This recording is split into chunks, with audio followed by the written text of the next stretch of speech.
Hi there, this is Prague Talk, a podcast from Radio Prague International. My name is Ian Willoughby. My guest this time is Texan-born Guy Roberts, who founded and heads the Prague Shakespeare Company here in the Czech capital. Most excitingly, Guy can also currently be seen on TV screens around the world, acting in the fantasy series The Wheel of Time, whose third season has just kicked off.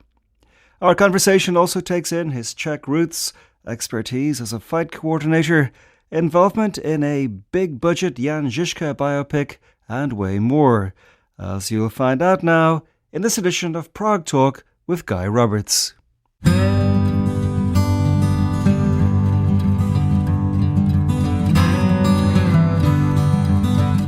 My first question, Guy, how did the young Guy Roberts catch the acting bug? Well, I thought I was going to be a painter because I was mostly raised by my grandfather, who was a painter. And I thought I was going to follow in his footsteps. And then one summer when I was 15 years old, I had heard about this movie called Hamlet that was made by this guy named Laurence Olivier, and he won a bunch of Oscars for it. And so I thought, well, I'll watch that and see what that's about. And the easiest way to describe it is I think I had something akin to a religious experience watching this film, because here was this man speaking the most profound words to my angsty teenage soul. You know, I'd never heard anything, thoughts like this. And he lived in a castle. He had a sword fight that he won even after the bad guy poisoned him. He kissed two really pretty women. And I just thought, my God, what more do you want out of life? And so from that moment on, it was Shakespeare, Shakespeare, Shakespeare. I started a Shakespeare club at my school, and we would do crazy things like meet at 7 a.m. to read sonnets. And and then I just set myself on a path to read everything I could about Shakespeare, to see every production I could, watch every film. Laurence Olivier really changed the course of my life. To digress for a second, you're from Texas. You had a Czech granny as well, was that the case? I do. So my mother's father is 100% Czech, and the family immigrated in the early 1900s. They came to Galveston, which is a big port where there are a lot of Czechs in Texas. So she died when I was very young, but I have a few memories of her. And I think something in my DNA responded the first time I came to Prague, because I had a very cliched experience that I know many people have had. But my second day in Prague, I was walking across the Charles Bridge, and I just thought, I'm going to move to the Czech Republic. And I think there was something about, obviously, the beauty of the Czech Republic, but I didn't know it at the time, but maybe I was trying to catch something of Pohoda, and there was something about the spirit of the place where it really seemed that this was the kind of country and the kind of place that was truly free in a way that I hadn't experienced in America. And I think especially I was responding to the great Czech tradition of theater, to be in a place where theater is so respected, where, a young person can say, I want to be an actor or director, and the first response is not, well, what are you going to really do with your life? That was incredibly powerful for me, because even though I was a very successful American theater director and artistic director and ran my own theaters and had a lot of success in America, there was still a constant battle to justify your existence as a theater artist, especially in Texas, where I was living. I was the artistic director of the Austin Shakespeare Festival, which is a great organization, and Austin's a great city. But I think the very approach fundamentally in the Czech Republic and in the EU in general to the importance of art, the value and importance of theater, was something that I really responded to. Why were you in Prague when you had that revelation? So the city of Austin gave me a grant to come here and direct a production of Macbeth with a multilingual, multinational company called Moloko. And so I was here, paid for by the city of Austin, with the idea that I would then return to the city of Austin and share my vast European knowledge. But unfortunately for the city of Austin, or fortunately for them and myself, once I got a taste of Prague, I knew I had to come back. So I went back to Austin. I resigned my position, and 6 months later, I was back in the Czech Republic, and I started Prague Shakespeare Festival. We're now called Prague Shakespeare Company, but at the time we were called Prague Shakespeare Festival. And did you spot a gap in the market, or how did you think that it was going to work, this endeavor? Well, it was really interesting. I think I was, in a way, at the right place at the right time, because when I came here, there was a tremendous response to this production of Macbeth, which was performed in English. And I realized that Prague at that time was really the only major European capital that didn't have a professional English language theater consistently doing work. There was excellent work by some expatriate artists from time to time, but something consistently like a season where you're pursuing long-term goals didn't exist. And so I thought there was an opportunity to create the English language theater of the Czech Republic, but make Shakespeare the core of our work. And that was 18 years ago, so we're now in our 18th season. And how long did it take for you to get the whole thing up and running? Because it must have been a major undertaking to start a theater from scratch. It is, but I had run theaters in the United States, in New York, and also in Texas. And so I was familiar with it. In some ways, creating theater is really just about how much capacity you have for pain and suffering and torture. And it doesn't matter whether you're doing it in the Czech Republic or anywhere else in the world. Of course, it hasn't always been easy. And there's certainly been dark times, particularly with funding and things like that. And, creating a theater anywhere is challenging. Doing it in a foreign country, in a language that is not the native language of the country, is especially challenging. But it also has enormous rewards. And there's such a vibrant community here in the Czech Republic, so many terrific artists who are native Czechs, or they're from other parts of Europe, or they're from the UK, Canada, the United States. So it's a very exciting place to be, and I'm continually amazed as I work throughout the world and experience cultures in other countries. I'm still in awe of Czech actors and Czech theater makers, because I still think the Czechs are doing some of the greatest theater in the world.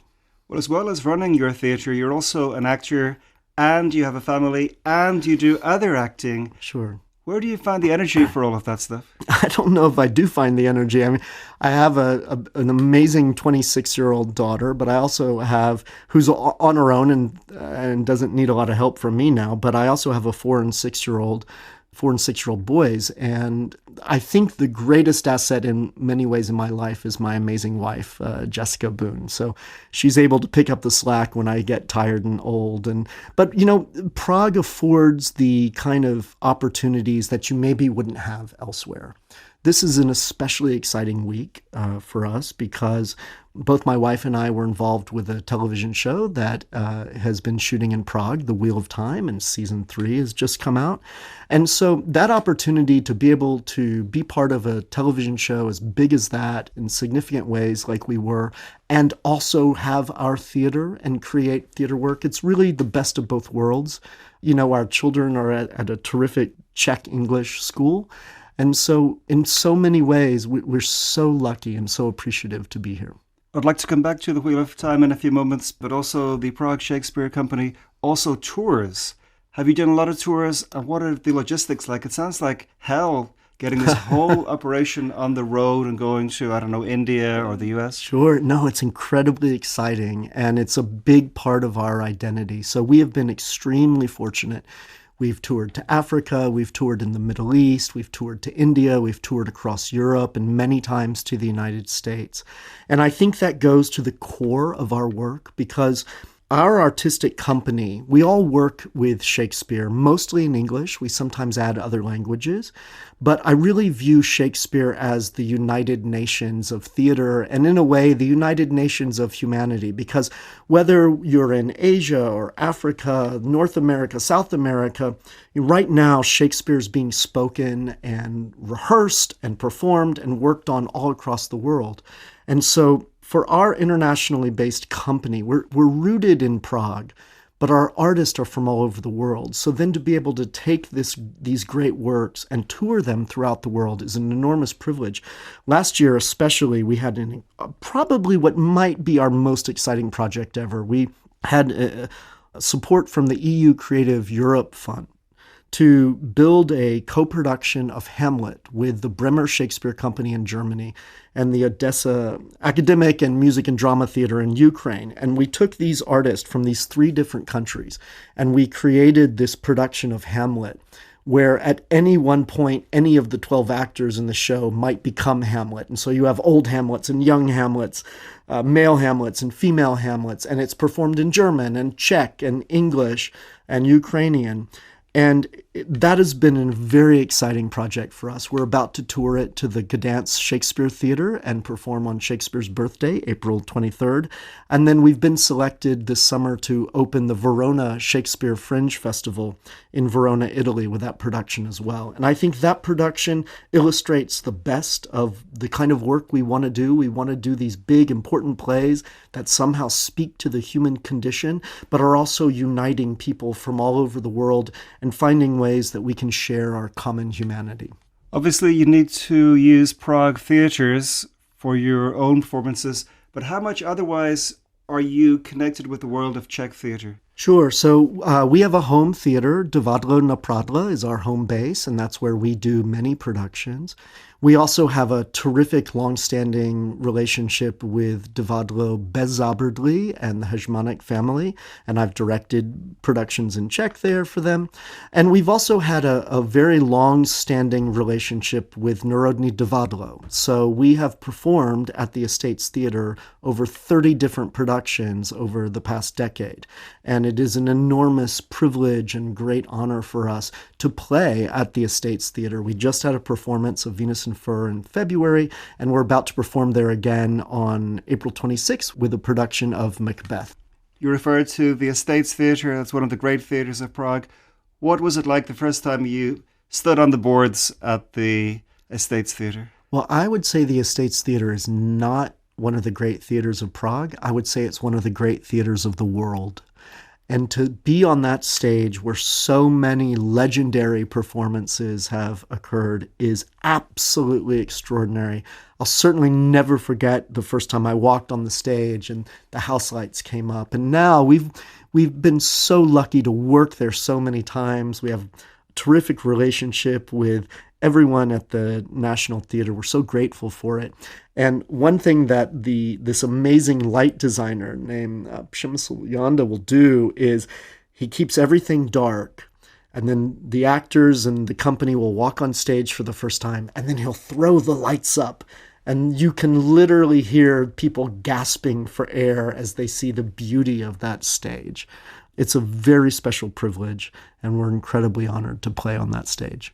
At one point, the British ambassador was a member of your troupe, Jan Thompson. Yes. Did that bring any issues like to do with protocol or anything like that? Well, first of all, Jan Thompson is an extraordinary diplomat. She has an incredible career diplomatically and also an extraordinary actor. And we were incredibly grateful and lucky that we got to spend time with her.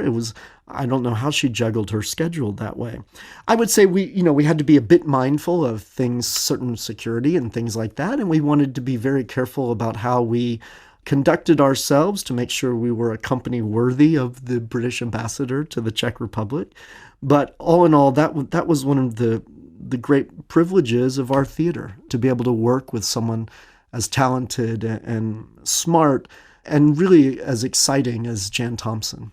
Do you, like a lot of Prague actors, also do lots of little parts in movies and ads and all that kind of thing? So I did some of that when I first came here, but I'm not really just an actor. So I also am a director, and I'm traveling directing around Europe and the United States as well. So I would say as I become a bit older, I get a little bit more selective. I had tremendous fun being in the Jan Žižka film with Petr Jakl, and of course on Wheel of Time. But I really try to focus my energies now, especially as that I have, with Jessica, we have these 2 young boys. You mentioned the Jan Žižka film, which is called Medieval in English. Yes. It cost 500 million crowns. It's the most expensive Czech film ever. Did it feel like a 500 million crown production? Because the figure to me is kind of mind-boggling. Yeah. What I'll say is that was some of the best 3 or 4 months of my life. Everybody on that film They were just terrific people. We knew we were trying to make something significant, something important to spread the word and the legend of Jan Žižka. And we just had the best time making it. You know, the friendships I've created on that film, I think I'll have for a lifetime. And we had a blast, and we got to work with, Sir Michael Caine. And so it was a terrific experience. Anytime you can get a little dirty and bloody and fight, that's a pretty good time. Well, you mentioned also The Wheel of Time. The third season has just begun. I should also say it's a big fantasy series on Amazon Prime. Your character is Uno Namesto, if I'm saying it right. What exactly is the role? So I play a character called Uno Namesta, and Uno Namesta rather famously was killed in season 2, but then at the very end of season 2 magically comes back to life as one of the mythical heroes of the Horn, these great heroes of the past that lived throughout the centuries and the years, coming back in moments of great need. And it was a real pleasure for me working on The Wheel of Time and all the work that we continue to do on the show, and as we continue to promote it and celebrate Rafe Judkins and the fantastic writers on that show. But for me, it was also deeply personal because as a young adult, I had read all of those books already, and it's quite a long series. And so being able to play Uno, which was one of my absolute favorite characters that I identified with, something about the gloriously grumpy nature of the character spoke to me.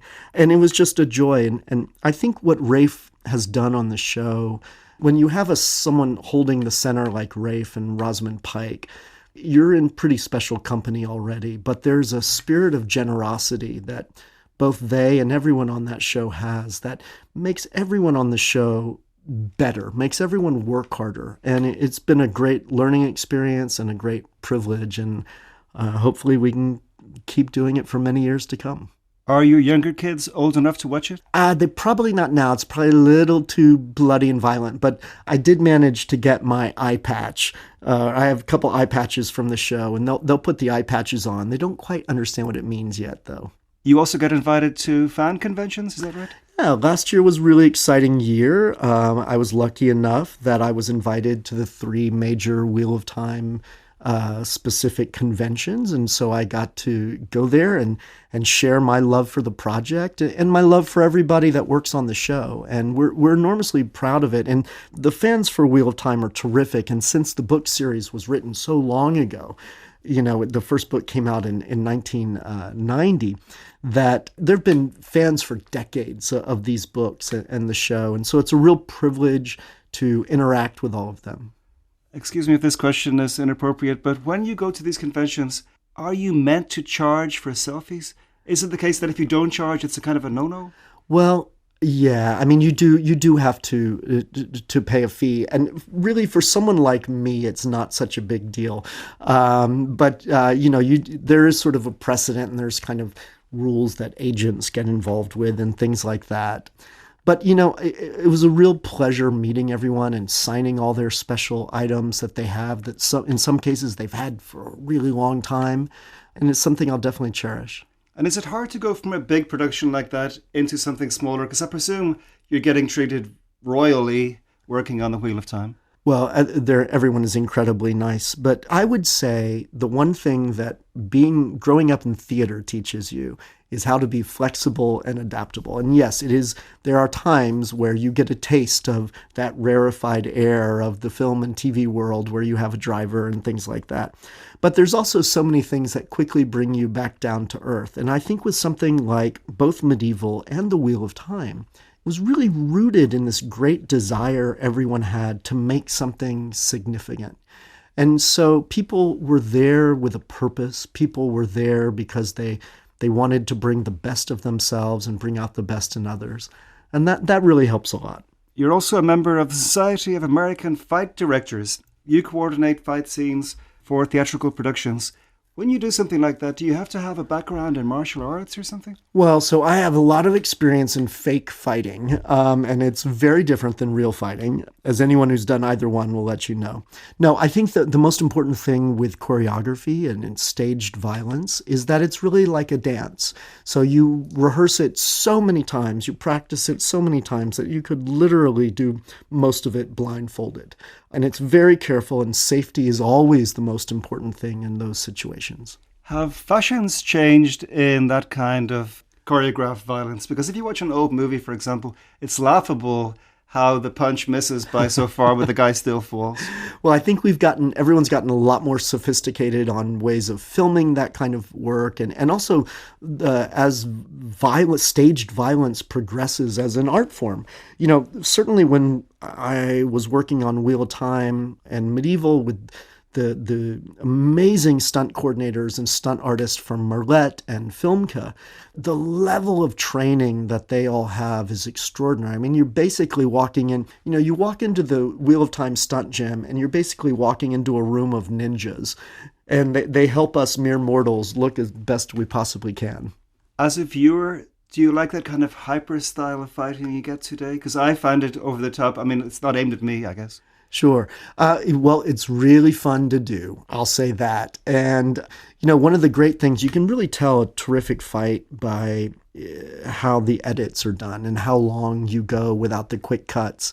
And so it's really been amazing to learn about that, to, wake up every day and go train for an hour or two. It's really exciting. It's like being a kid on the playground and you're 8 years old and you put a towel around your neck and suddenly you're Batman or something.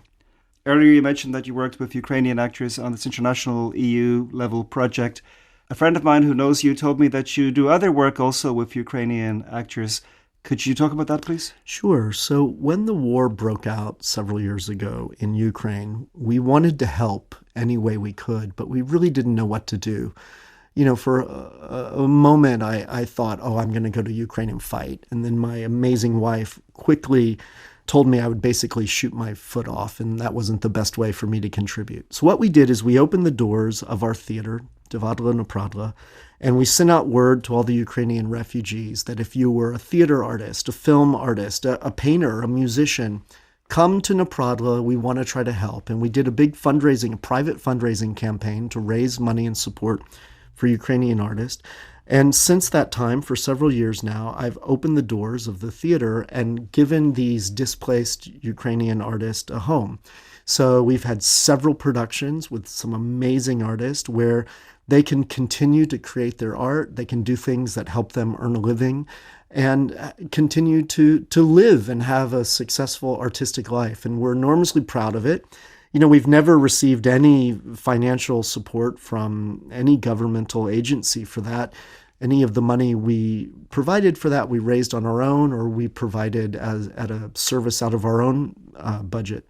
But I think it's important because, if something like that happened here or anywhere that I was, I would hope that some other theater artist would open their doors to us as well. As far as I'm concerned, all right-thinking people were horrified by the full-scale Russian invasion, but most of us didn't think I'd like to go and fight for the Ukrainians. What drove you to even have this thought? Well, first of all, it was not a wise thought because I would probably do more damage to myself than anything else. But it seemed a time when right and wrong in this world, so often right and wrong is not black and white and can be quite gray. And it seemed to me to be a very black and white issue, and that I wanted my sons and my daughter, and when presented with something like that, you have to take some sort of a stand, take some action.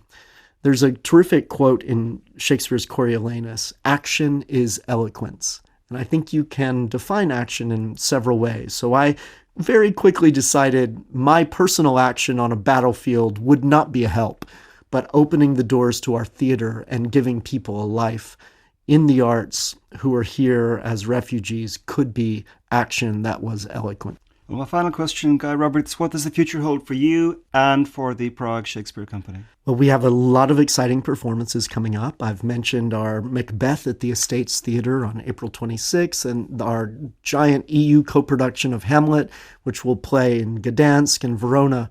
But looking ahead even beyond that, we have one of the most significant theater training programs in the world every summer, where we bring over 70 professional Shakespeare experts, people who are really changing the world with Shakespeare, to Prague. And we have an amazing number of students. We put on shows and we create a dialogue with artists from India and the United States, Canada, all over Europe and the UK. And that kind of work I see as vitally important to continuing the next generation. Looking ahead to the fall, we will bring Lauren Gunderson, who is the most produced playwright in America of the last decade, probably, to Prague, and as she works on a new play about Shakespeare, which is something we're very excited about. But I think we're at a unique time right now with everything going on in the world, with all the challenges politically and socially and economically, to really go back to our roots in a way and figure out what can Shakespeare and the classics share with us about our past to help lead us to what is hopefully a brighter and more exciting future.